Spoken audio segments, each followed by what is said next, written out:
안녕하세요. 저는 지옥행 열차 티켓을 제 손으로 끊고 탈 뻔하다 그 입구에서 간신히 뒤돌아서 나온 30대 여자입니다. 아직도 그때 그 결혼을 했더라면 어떻게 됐을까 하고 상상하곤 하는데 그때마다 치가 다 떨릴 정도로 몸서리가 다 처집니다. 몸서리가 다 처질 만큼 치가 떨렸던 저의 파혼 과정 한번 들어보실래요? 저와 남자친구는 3년을 연애한 사이였어요. 남자친구는 34살, 전 29살. 결혼을 생각해야 하는 나이였던 것도 맞지만 남자친구와 결혼 결정을 하게 된 것은 오직 나이만은 아니었죠. 3년이란 시간 동안 제가 봤던 남자친구는 다정했고 밝았으며 한결같았어요. 훗날 이런 남자가 내 아이의 아빠가 된다면 더없이 좋겠다는 생각을 하는 순간들이 많았고 그런 생각들이 짙어질수록 결혼이라는 단어가 낯설지 않게 느껴졌습니다. 그런 저의 생각들이 얼마나 잘못된 생각이고 크나큰 착각인지 알게 된 것은 그리 멀지 않은 어느 날이었죠. 저와 남자친구는 결혼 약속과 함께 식을 올릴 시기까지 생각하고 있었어요. 하지만 결혼 이야기가 오갈 당시 예비 시부가 오랜 지병으로 인해 돌아가시는 바람에 결혼은 자연스럽게 1년이 미뤄지게 되었어요. 그렇게 시간이 흐르고 다시 결혼 이야기가 나오고 있었고 미뤄진 만큼 저흰 서두르기로 했죠. 남자친구는 외동이었는데 예비 시모는 장례식장에서 잠시 인사만 나눠봤을 뿐 제대로 만나 인사를 나눈 적이 없었어요. 상견례를 하기 전 한번 뵙기는 해야 한다는 생각은 가지고 있었는데 그 기회는 생각보다 빨리 찾아왔습니다. 본격적인 결혼 이야기가 오가면서 진지하게 현실적인 부분에 대해 이야기를 나눴어요. 그간 두루뭉술하게 이야기를 나눈 적은 있었지만 이토록 하나부터 열까지 각 잡고 이야기를 나눠본 것은 처음이라 묘한 긴장감이 다 들더군요. 그렇게 시작된 이야기는 가장 중요한 집부터 시작됐어요. 자기랑 나랑 가진 돈으로 집은 어느 정도 해결되지 않을까? 물론 대출은 조금 껴야겠지만 이 정도 대출은 둘이 갚으면 금방일 것 같은데 어때? 괜찮긴 한데 사실은 우리 엄마가 신혼집으로 미리 마련한 집이 있다고 하시더라고. 자기만 괜찮다면 거기는 어때? 아, 정말? 집을 사서 오라는 것도 아니고 사두신 집이 있다는데 뭘 물어. 그냥 감사합니다 하고 들어가서 살면 되지. 그러면 내가 가정가구 마련하면 되지? 남는 돈은 어머니 드리든가 하자. 그러면 일단 집부터 좀 봐야겠네. 분위기도 좀 봐야 하고. 수리할 곳이나 인테리어 필요한 곳 있으면 미리미리 해야 하니까. 아무래도 그렇겠지. 그러면 내가 엄마한테 정확한 위치 물어볼게. 사실 나도 자세히 못 들어서 정확한 위치는 몰라서 말이야. 응. 그러면 저녁에 연락해줘. 그렇게 저흰 집은 미뤄두고 다른 이야기를 나누며 의견을 조율해갔고 생각보다 그 과정은 순조로웠어요. 결혼이 미뤄진 1년 동안 알게 모르게 나눴던 이야기들이 있어서도 그랬고 웬만한 부분은 모두 저에게 맞춰주려 남자친구가 노력한 덕분도 있었죠. 만족스러운 대화를 끝내고 집으로 돌아와 있으니 남자친구에게 연락이 왔고 돌아오는 주말에 예비 시모와 함께 집을 보러 가자더군요. 그렇게 약속된 주말이 왔고 만나기로 한 카페로 갔더니 오기로 한 남자친구는 보이지 않고 남자친구와 똑 닮은 예비 시모만 절 기다리고 있더군요. 어찌나 닮았는지 한 번도 본 적이 없던 예비 시모를 한눈에 알아봤고 예비 시모 역시 저를 사진으로 많이 봤던 터라 저를 보며 미소를 지어 보이더군요. 그렇게 저흰 헤매는 일 없이 서로를 마주하게 되었고 남자친구도 없이 예비 시모와 본격적인 인사를 나누게 되었어요. 그때 장례식장에서 보고 긴가민가 했는데 만나서 반갑네. 사진보다 실물이 훨씬 예쁘구나. 아니에요. 어머님이야말로 너무 아름다우신걸요? 어쩌면 이렇게 동안이세요? 저 깜짝 놀랐어요. 고마워.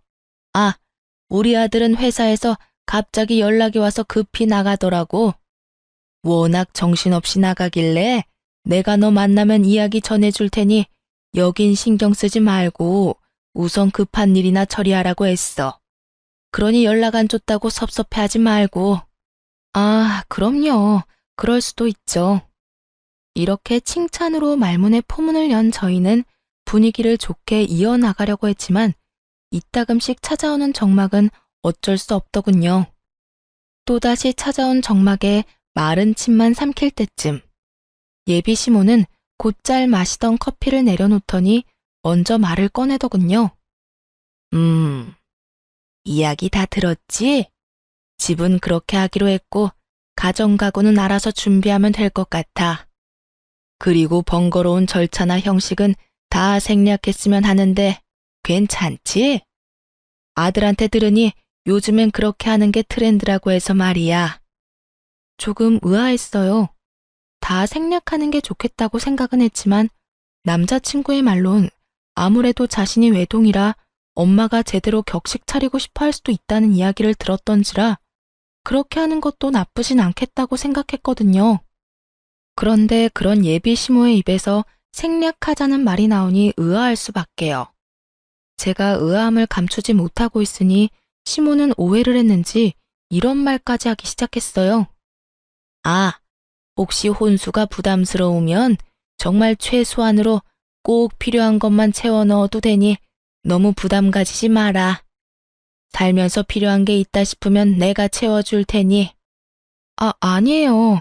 저도 그간 모은 돈이 있어서 그 정도는 충분히 할 수 있어요. 마음만으로도 감사해요. 전 손사래까지 치며 아니라고 했고 예비 시모는 그런 저를 보며 인자한 미소를 보였어요. 그 후로도 많은 대화를 나눴고 전 생각보다는 예비 시모가 괜찮은 분 같다는 생각을 하며 신혼집으로 향하게 되었죠. 그런데 신혼집에 가까워지면 질수록 참 이상하더군요. 분명 남자친구와 제가 살게 될 신혼집으로 간다고 들었는데 예비 시모의 차는 남자친구의 집을 향해 달리고 있었으니까요. 이윽고 예비 시모의 차가 멈춰선 곳은 다름 아닌 익숙한 아파트의 지하 주차장이었어요. 제가 매번 남자친구를 기다렸던 아파트 입구였죠. 3,000세대가 넘는 아파트였는데 심지어 그 집과 같은 동에 살게 된다는 걸 깨달았을 땐 이게 무슨 상황인가 싶더군요. 일단 전 아무 말도 하지 않고 엘리베이터에 몸을 실었고 엘리베이터가 같은 층에 멈춰섰을 땐 당혹스러움을 감출 길이 없었습니다. 그런 제 표정을 본 시모는 걱정하지 말라는 말과 함께 이렇게 말하더라고요. 아, 무슨 생각하는 줄 알겠는데 같이 사는 건 아니니까 그런 걱정은 하지 마렴. 이렇게 말한 시모가 빙그르 웃으며 바로 옆집의 문을 여는데 솔직히 지금 뭐 하자는 건가 싶더라고요. 이건 거의 같은 집에 산다고 봐야 무방하지 않을까요? 같은 아파트, 같은 동인 것도 모자라 옆집이라는 사실을 정말 남자친구가 몰랐을까 하는 생각과 함께 이 난관을 어떻게 헤쳐나가야 하나 당황스럽기만 했죠. 사실 혼자 되신 지 1년밖에 되지 않는 예비 시모를 생각해 신혼집은 되도록이면 예비 시댁에서 가까운 곳에 마련하는 것도 괜찮겠다는 생각은 했었거든요. 하지만 그건 어디까지나 가까운 곳이지 이렇게 같이 살다시피 하는 곳은 전혀 아니었어요.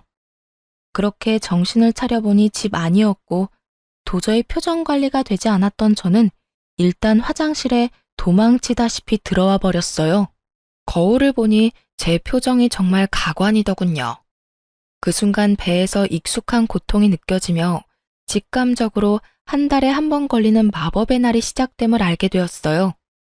하필 가방은 거실에 두었고 얼른 가방에 넣어둔 위생용품을 찾기 위해 조용히 화장실 문을 열고 나갔죠. 거실 쪽 베란다에서 창밖을 바라보며 예비 시모가 통화를 하고 있더군요. 중요한 전화라 굳이 베란다에서 통화하나 보다 싶어 조용히 가방만 꺼내가려고 했는데 그 순간 아들이라는 단어를 듣고 저도 모르게 귀를 쫑긋 세우고 말았어요. 아들, 그렇지 않아도 집 보여주고 있어. 반응? 어쩌기는 뭘 어때? 내 생각대로 입이 찢어지게 좋아하고 있어.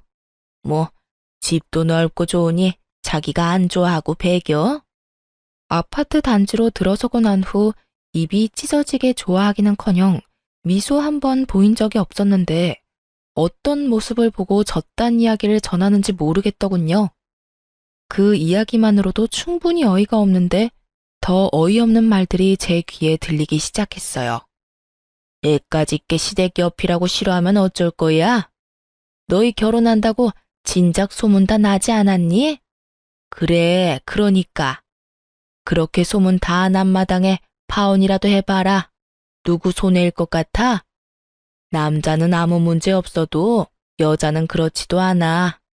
온갖 추잡한 소문은 다 끌어안고 살아야 할 텐데 자기가 결혼 안 하고 배기겠어? 아우, 그리고 아들, 넌 도대체 눈이 어디 달린 거니? 여자 보는 안목 좀 키울 순 없어? 이 엄마는 얼굴 보고 깜짝 놀랐다. 명색에 우리 집 며느리 된다는 애 꼴이 그게 뭐야 도대체? 생긴 거는 꼭 여우처럼 생겨서는 입고 온 옷, 손에 쥔 가방, 신고 있는 신발까지 뭐 하나 제대로 된 것이 없던데? 걔 어느 정도 사는 집 애는 맞아. 그런데 왜 그렇게 후줄근하게 다녀? 엄마 창피해서 혼났어. 놀라움의 연속이었지만 이 정도에서 끝이 났다면 제가 이곳에 사연을 보내는 일은 없었겠죠. 네, 예비 시모의 말은 이것이 끝이 아니었어요. 입이 제대로 풀린 시모는 가쁜 숨을 고르더니 또다시 한바탕 쏟아내기 시작하더군요. 네가 좋다고 하니 일단 결혼은 허락하는데 1, 2년 여기서 살다가 합가하겠다고 한 약속이 있지 마라. 그때 되면 내가 무슨 이유를 갖다 붙여서라도 합가시킬 거니. 저의 꼴을 보아하니 훗날 태어날 우리 손주 교육이나 제대로 시키겠나 싶어서 그래. 그것뿐이겠니? 우리 손주도 자기처럼 없어 보이게 입히고 키울 거 아니야. 내가 그 꼴을 어떻게 보니? 그러니 너도 그런 줄 알고 그때 가서 군말할 생각도 하지 마. 일단 네 말대로 맨몸으로 와도 아무 상관없다는 식으로 말도 흘렸고 분위기도 좋게 만들어놨으니 결혼해서 저 물건 꽉 잡고 산다는 약속이나 지켜. 아, 그리고 내가 어떤 시집살이를 시키든 상관하지 않겠다는 약속도 잊지 마려무나. 그 약속 믿고 결혼 허락한 거니까.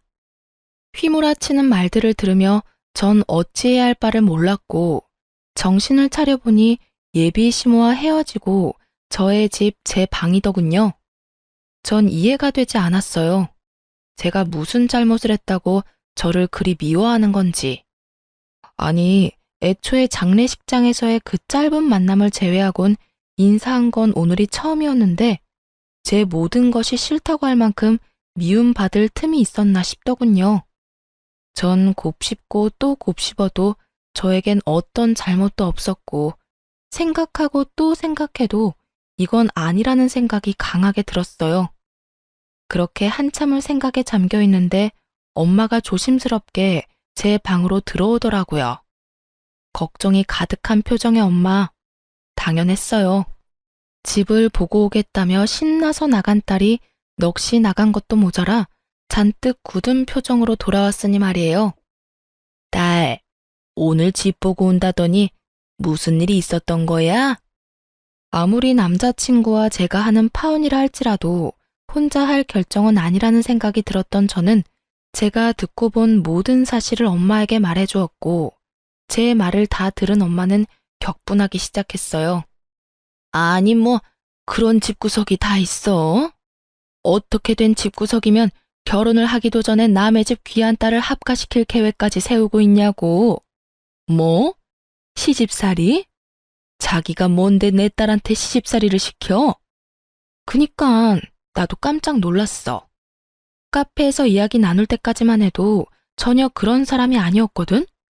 그런데 남자친구랑 통화하면서 그런 말을 하는데 순간적이지만 같은 사람이 맞나 하는 생각까지 들었어. 그 애미의 그 아들이란 말이 이런 경우에 쓰는 말인가 보다. 자기 엄마가 그런 생각을 하면 뜯어말릴 생각을 해야지. 한 가정의 가장이 되겠다는 놈이 좋아서 같이 짝짝꿍하는 꼴이라니. 너 이 결혼 안 할 거지? 아무리 생각해도 아닌 것 같아. 그래, 이혼보단 파혼이야. 요즘 세상의 파혼은 흠도 아니야. 동거하다 찢어지는 사람들도 수두룩인 세상에 파혼이 무슨 흠이나 되겠어? 알고 있어. 그런 걱정은 하지도 않았고. 그래. 아휴, 파혼할 때 하더라도 상견례 자리는 마련해. 그 뻔뻔한 여자 얼굴은 한번 봐야겠으니. 파혼까지 하는 마당에 굳이? 왜 그런 시간 낭비를 해야 해? 시간 낭비되지 않게 알찬 시간 보내고 올 거니까 넌 잔말 말고 자리나 마련해. 그 순간 엄마의 눈은 반짝이고 있었고 전 엄마의 말대로 상견례 약속까지 잡게 되었어요. 상견례 날이 다가오고 모든 사실을 전해들은 아빠가 역정을 내며 그 집구석 박살을 내버리겠다고 한바탕 난리가 났더랬죠. 딸바보 아빠가 제 앞에서 그렇게 화낸 걸 본 적이 없었는데 엄마의 눈빛에 다시 순한 양이 되어선 엄마와 저만 상견례 자리로 향하게 되었죠. 아빠가 참석하지 않은 사실을 당일에야 알게 된 예비 시모는 눈에 보일 정도로 인상을 찌푸리고 있었지만 그 온화한 말투는 잃지 않고 있더군요.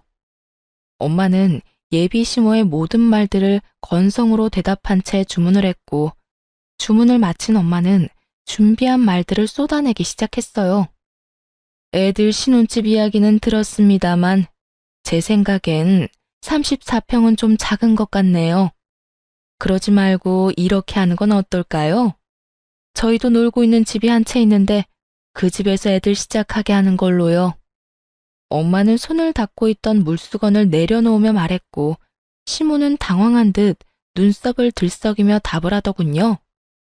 예? 34평이면 둘이 살기엔 부족함이 없을 텐데요. 아니 평수는 떠나서 위치도 좋고 집값도 꽤 나가는 곳이라 미리 받아두면 애들 앞으로 사는데도 도움이 될 겁니다. 그러니 집은 원래 계획대로 하는 게 좋을 것 같네요. 그런 거라면 걱정하지 않으셔도 되는 게 저희가 가지고 있는 집도 가격은 만만치 않아서요. 위치가 어디쯤인가요? 아시죠? 땡땡동의 땡땡땡 아파트. 거기 50평대라 살기는 더 좋을 거예요. 위치가 더 좋은 건 물론이고요. 이 정도는 돼야 애들 앞날에 도움 정도는 되지 않을까요? 누가 봐도 제 말이 맞을 텐데요. 엄마는 작정을 한 듯 눈 한 번 피하지 않고 예비 시모의 말에 대응하고 나섰고 예비 시모는 이런 상황은 전혀 예상하지 못한 듯 차가운 물만 마시고 있더군요. 어느 아파트인지 들은 남자친구가 적잖게 당황한 듯 말까지 더듬기 시작했죠. 거기 혹시 미연이가 지금 사는 곳 아니에요? 왜 아니야? 맞아. 내가 말한 노는 집이 사실은 우리 집 위층이야. 층간소음 때문에 고생 꽤 했었는데 윗집 이사 간다는 소식 듣고 그냥 사버렸거든. 와봤으니 알 테지만 전망도 좋고 교통편도 좋고 여러모로 지금 계획하고 있는 집보단 낫지 않겠어? 그래요. 엄마가 말한 빈집은 저희 집 위층으로 엄마의 말대로 꽤 긴 시간 층간소음으로 고생을 하고 있었는데 윗집이 나간다는 소식과 함께 그냥 그 집을 사버렸던 것이었습니다. 그 당시 집에 여윳돈이 있기도 했고 그땐 집값이 지금처럼 비싸진 않았던 터라 부담이 되긴 했어도 큰 고민 없이 내린 결정이었죠. 그 뒤론 세입자를 가려가며 받고 있었고요. 엄마의 말이 끝나자 남자친구는 다시 입을 다물어 버렸고 예비 시모는 목에 핏대까지 세우며 엄마에게 따지고 들더라고요. 그건 완전 처가살이와 마찬가지 아닌가요? 제 아들이 뭐가 모자라서 처가살이를 해야 하는 건가요?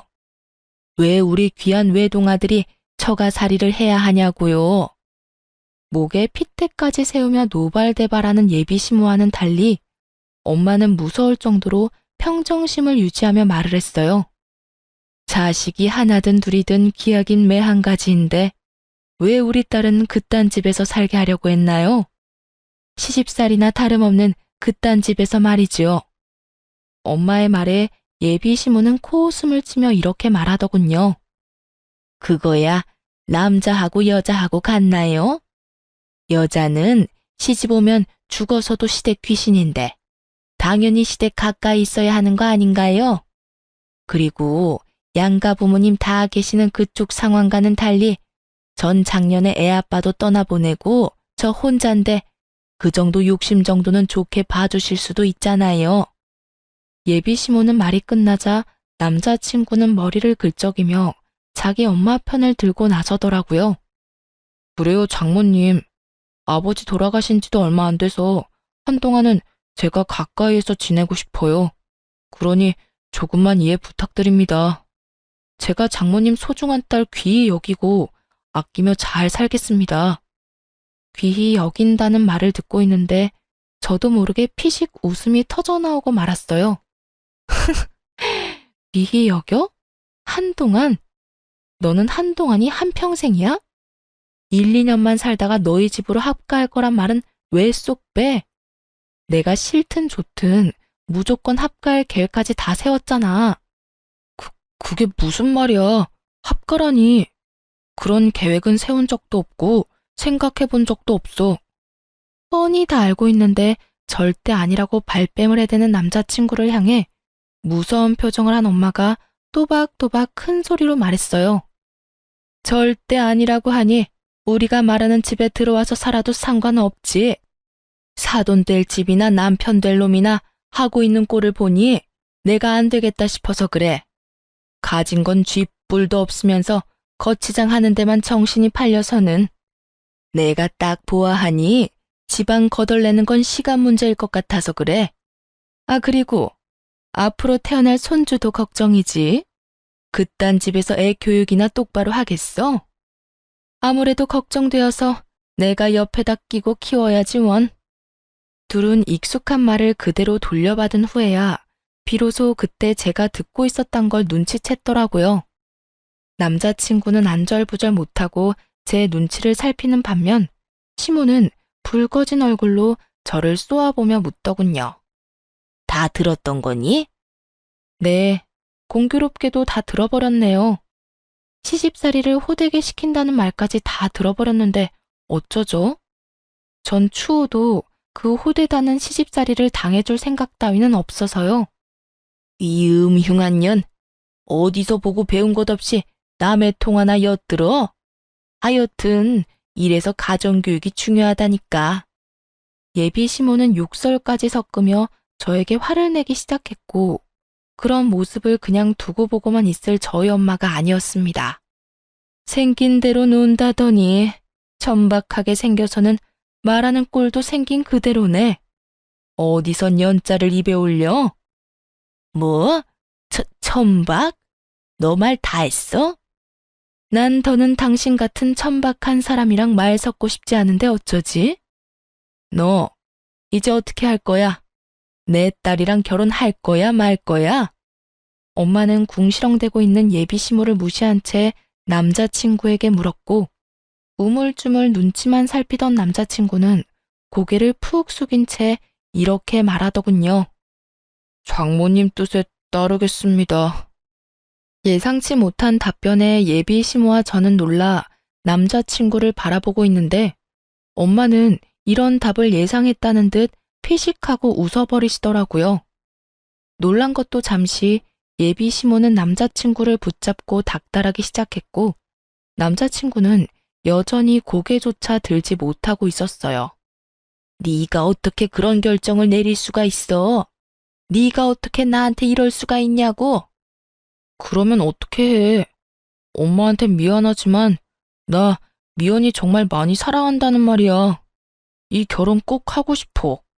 그러니까 엄마가 이해 좀 해줘. 미안해. 상황은 흥미롭게 흘러갔고 엄마는 여전히 얼굴에 미소를 띠며 저에게 결정권을 넘겨주더군요. 미연아, 이제 네가 결정해. 네 남자친구는 자기 엄마를 등지는 한이 있어도 너랑 결혼은 하겠다는데 넌 어떻게 하고 싶어? 그제야 엄마의 알찬 시간을 보내게 해주겠다는 말이 이해가 되며 제 얼굴에도 미소가 걸리더군요. 전 엄마와 마찬가지로 얼굴에 미소를 띠며 주저없이 대답했어요. 파혼하고 싶어. 난 저 인간이랑 결혼할 생각 전혀 없어. 내가 미쳤어? 지옥길이 분명한데. 알면서도 발을 담그게? 진심이었습니다. 그 당시 두 얼굴을 가진 예비 시모도 싫었지만 사실 제일 괘씸한 건 남자친구였거든요. 모든 사실을 알고도 나를 속이고 결혼하려던 남자친구는 도저히 용서도 되지 않을 뿐더러 한 번 한 거짓말이 두 번, 세 번은 못하겠냐고요. 시집살이 시키려는 시모와 온갖 거짓말로 엄마 편만 들여는 남편의 모습이 뻔히 그려지는데 제 앞날을 알고도 파혼을 선택하지 않을 이유는 없더라고요. 자기야, 파혼이라니. 우리 3년이나 만났어. 그런데 이제 와서 이런 일로 무슨 파혼이야? 내가 자기 뜻대로 다 한다니까. 그러니까 제발 마음 한 번만 돌려줘. 야, 돌리긴 뭘 돌려? 이딴 년 나도 싫다.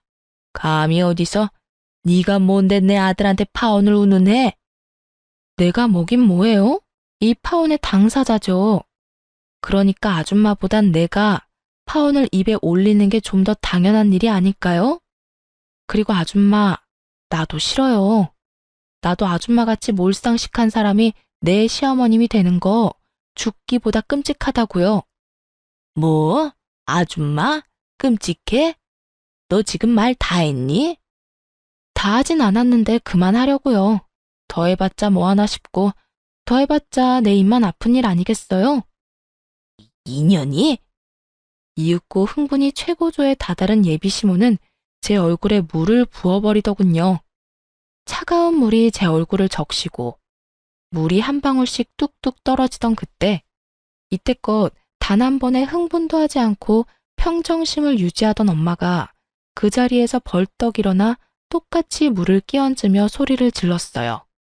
이 미친 여자가 기어코 내 딸한테? 이 여자가 어딜 감히? 너 미쳤어? 미친 건 너지. 어디 내 딸한테 물을 끼얹어 물을. 내가 생각 같아선 오물이라도 끼얹고 싶은데 화장실이 멀어서 참는 줄 알아. 엄마는 제 손을 잡은 채 그 자리를 박차고 나와버렸고 전 그렇게 파혼을 하게 되었습니다. 그 뒤로 남자친구였던 인간에게서 가끔 자니? 라는 소름 끼치는 연락이 오곤 했지만 그 연락이 2번이 넘어갈 무렵 차단을 함으로써 연락은 오지 않았죠. 그 대신 그놈이 집으로 찾아오기 시작하더라고요. 대꾸도 하지 않으면 찾아오지 않겠거니 했는데 끈질긴 전 남자친구 놈은 하루 이틀도 아닌 일주일을 찾아오더군요. 그쯤 되자 지긋지긋한 것을 넘어 미칠 지경이더라고요. 1초도 마주하고 싶지 않은 인간이 하루 중 제일 기쁜 저의 퇴근길을 망치고 있었으니까요. 일주일을 넘기던 날, 전 이대로는 안 된다는 생각이 들었고, 제 팔을 붙잡고 매달리는 전 남자친구를 마지막으로 상대해 주기로 결심했죠. 할 말 있으면 빨리 해. 나 피곤하니까. 미연아, 드디어 내가 보이는 거야? 나한테 다시 기회 주는 거야? 기회를 주는 게 아니라 다신 찾아오지 말라고 마지막으로 들어주는 거야. 그러니 할 말 있으면 빨리 해. 미연아, 우리 정말 이렇게 헤어질 거야?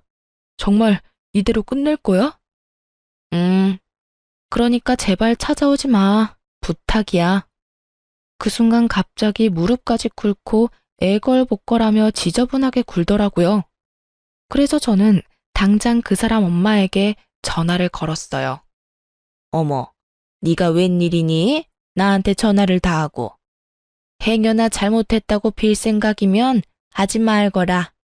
네가 이제 와서 울고불고 빈다 해도 난 너 받아줄 생각 없다. 저도 그럴 생각은 없고요. 얼른 와서 그 잘난 아들 좀 데리고 가세요.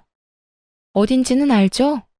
일주일을 넘게 와서 무릎까지 꿇고 울고불고 비는데 정말 미칠 지경이라고요. 저의 말에 전화를 끊어버리고는 정말 비행기라도 타고 온 것인지 순식간에 모습을 드러내더군요. 너 당장 못 일어나? 이게 도대체 무슨 꼴이야? 네가 뭐가 부족해서 이딴 애한테 무릎까지 꿇어?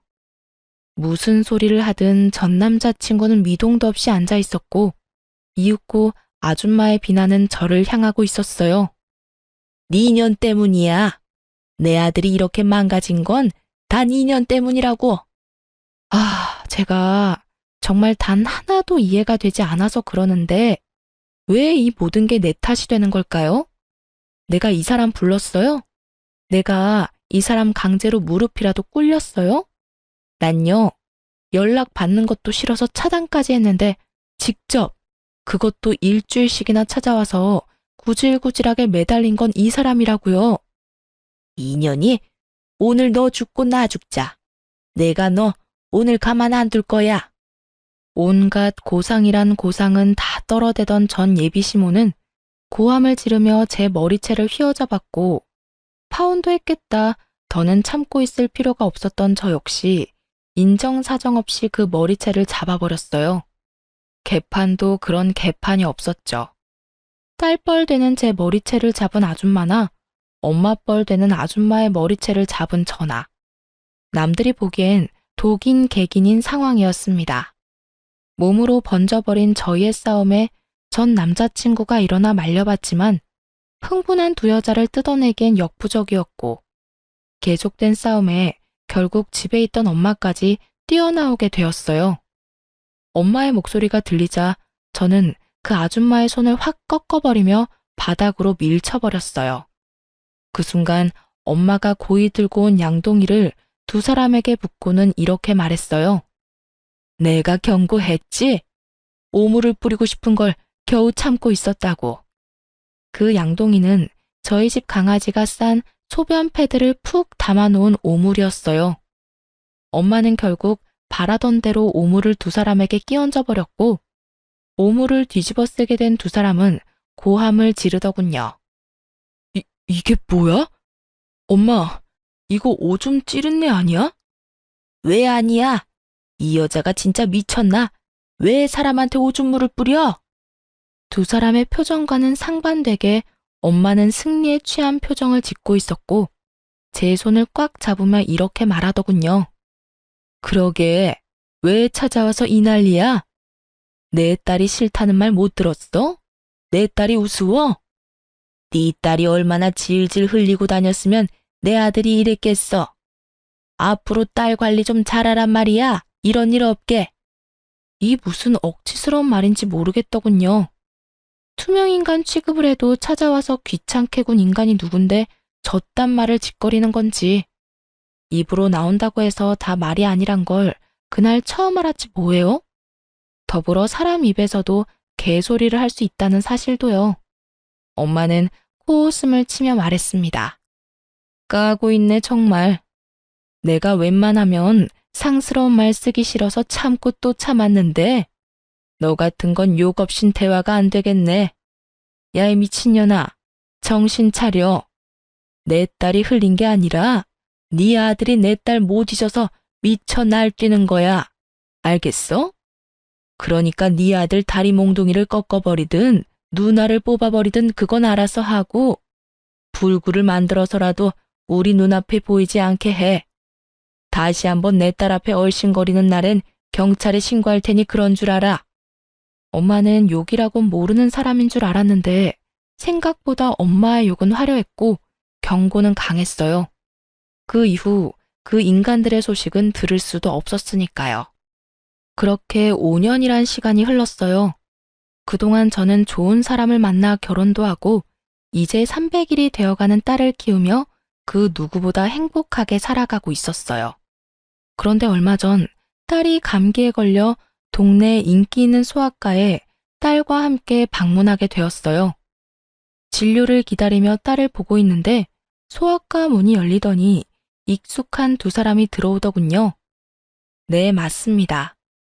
익숙한 두 사람은 5년 전 시모가 될 뻔했던 여자와 남편이 될 뻔했던 남자였어요. 두 사람은 100일이 갓 넘어 보이는 아기와 함께였는데 표정이 좋아 보이진 않더라고요. 사실 지금의 남편과 결혼할 때 딱 한 가지 고민이 있었어요. 그 사람이 신혼집으로 본인이 살던 집에서 시작하자고 말했는데 하필이면 예전 제 시댁이 될 뻔했던 집과 정말 가까웠거든요. 하지만 설마 마주칠까 하는 마음이 있기도 했고 마주친다 한들 이미 끝난 사이인데 무슨 상관이냐 싶어 고민 끝에 그냥 살기로 한 것이었는데 다른 곳도 아닌 소아과에서 마주칠 줄은 꿈에도 몰랐던 거죠. 두 사람은 저를 발견하지 못한 듯 서로에게 언성을 높이며 대화를 하고 있더라고요. 이게 뭐야? 일도 제대로 못하고. 이게 다 엄마 때문이야. 이게 왜 또 내 탓이야?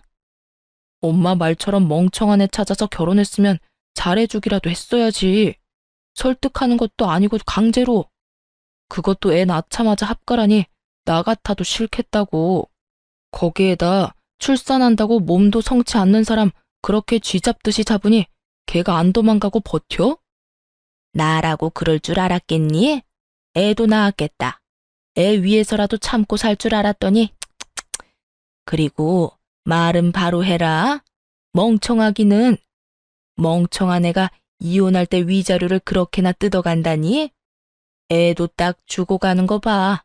보통 내기가 아니라고. 넌 어떻게 그딴 애를 데리고 와서는 아휴, 너 때문에 이 나이에 이게 무슨 고생이야? 누구 탓을 하는 거야 지금? 좋은 베이비시터 구하면 뭐하냐고. 들어오는 족족 엄마가 구박을 그리 해대는데 누가 버텨? 이제 소문 쫙 나서 웬만큼 돈 올려준다고 해도 안 온다고 하더라. 어떻게 할 거야? 이야기를 들어보니 어디서 머릿속이 새하얀 여자를 낳까 결혼도 하고 아기까지 낳았지만 아기를 출산함과 동시에 애까지 낳았는데 자기가 어쩌겠냐는 무지한 생각을 했던 아줌마가 예전 저에게 하려고 한 것처럼 합가를 반강제로 밀어붙인 거였죠.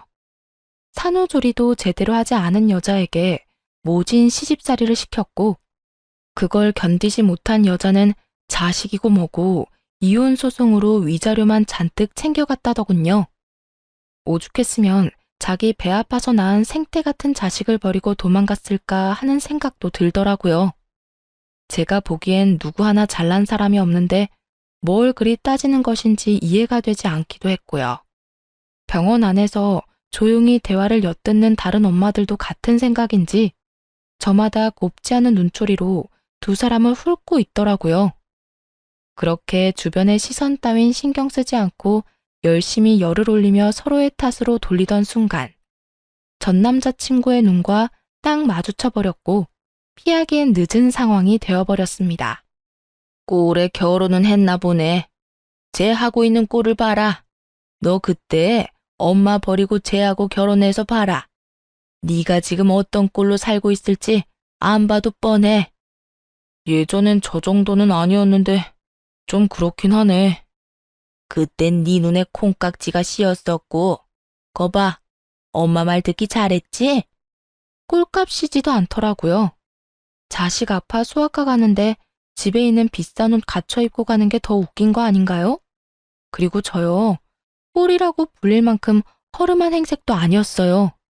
그저 이름난 브랜드 옷이 아닌 예전부터 그러했듯 품질 좋고 가격도 착한 그런 옷을 입고 있었어요. 보기에 싸구려 같은 옷도 아니었고요.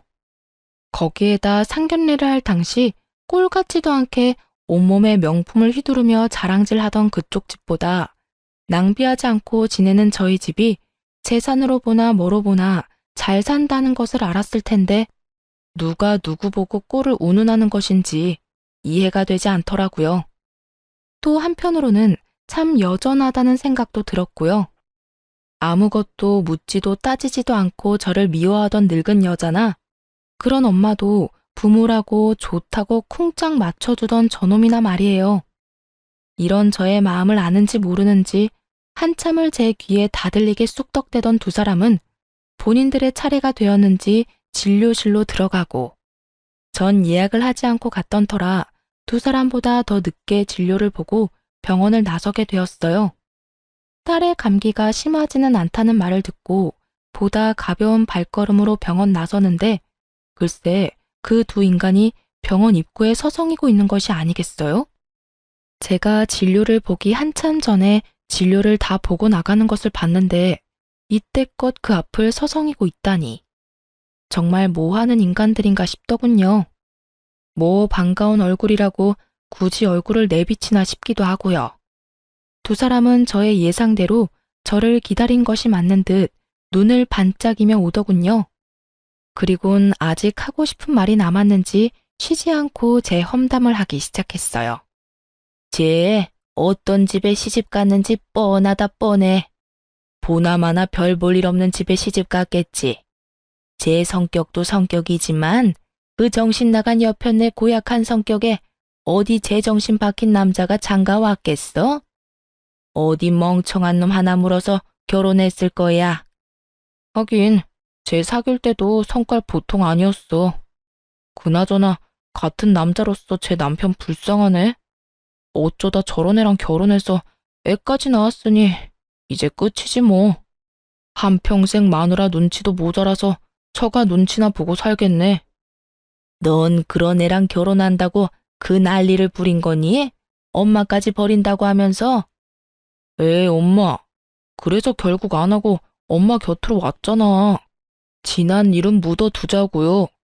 어찌되었든 내 옆에 제가 없다는 것만 기억하자고. 그래. 그때 파혼한 게 정말 천만다행이야. 정말 웃기지 않나요?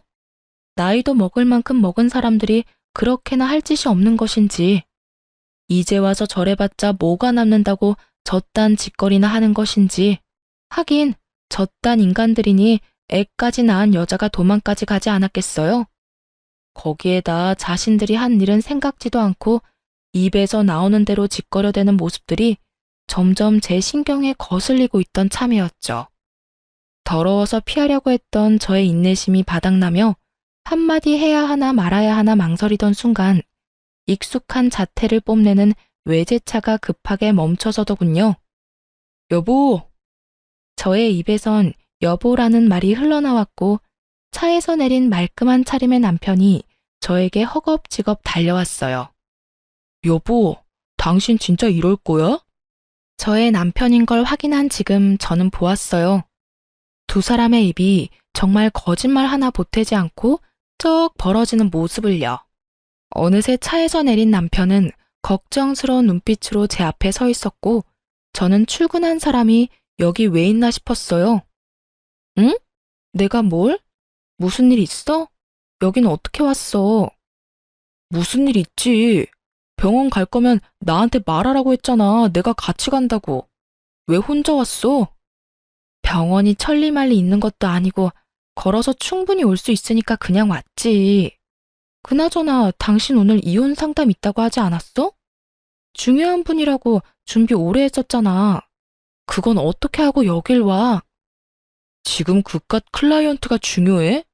우리 집 두 여자가 나도 없이 병원에 갔다는데 어쩐지 장모님한테 전화드리고 싶더라니. 장모님한테 당신 병원 갔다는 말 듣자마자 상담 다 미루고 왔어.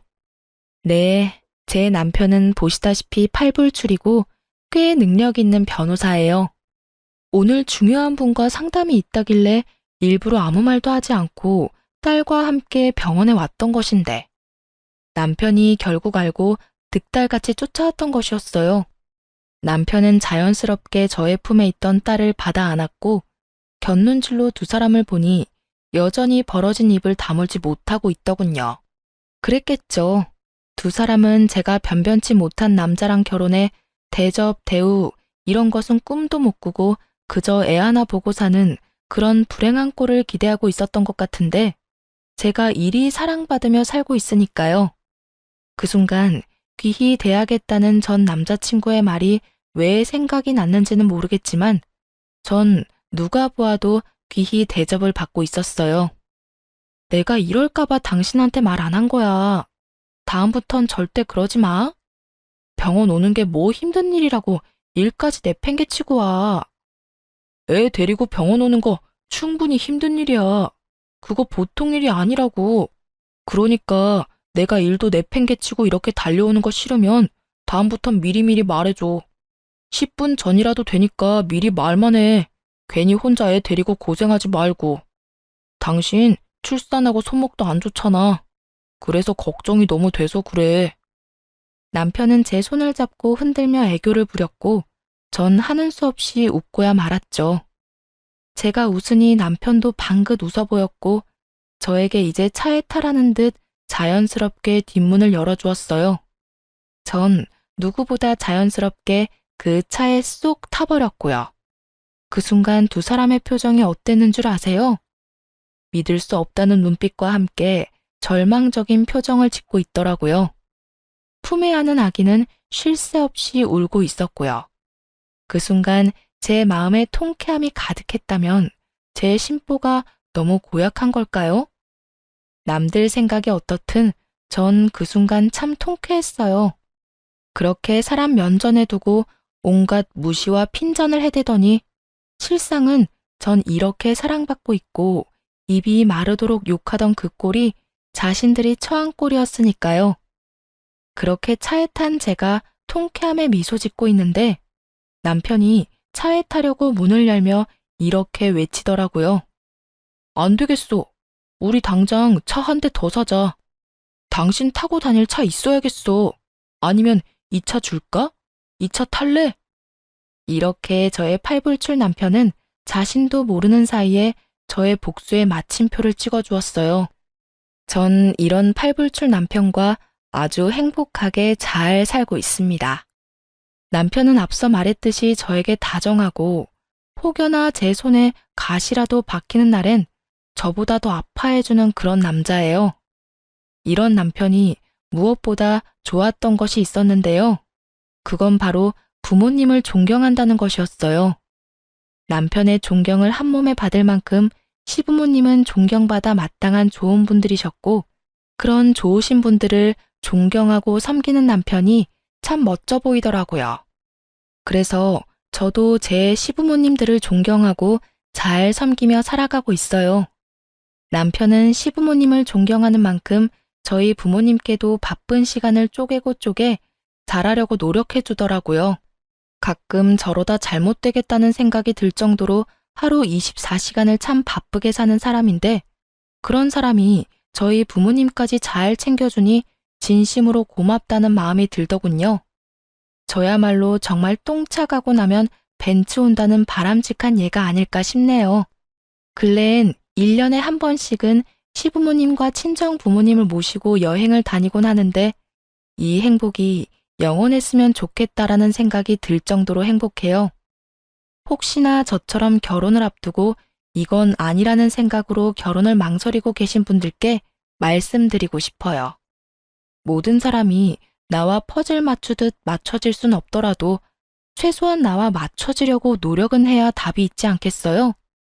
전 도저히 맞춰지지 않는 사람이 시어머니가 될 뻔했던 사람이고 그렇기에 파혼을 하고 지금껏 이 선택을 후회하지 않습니다.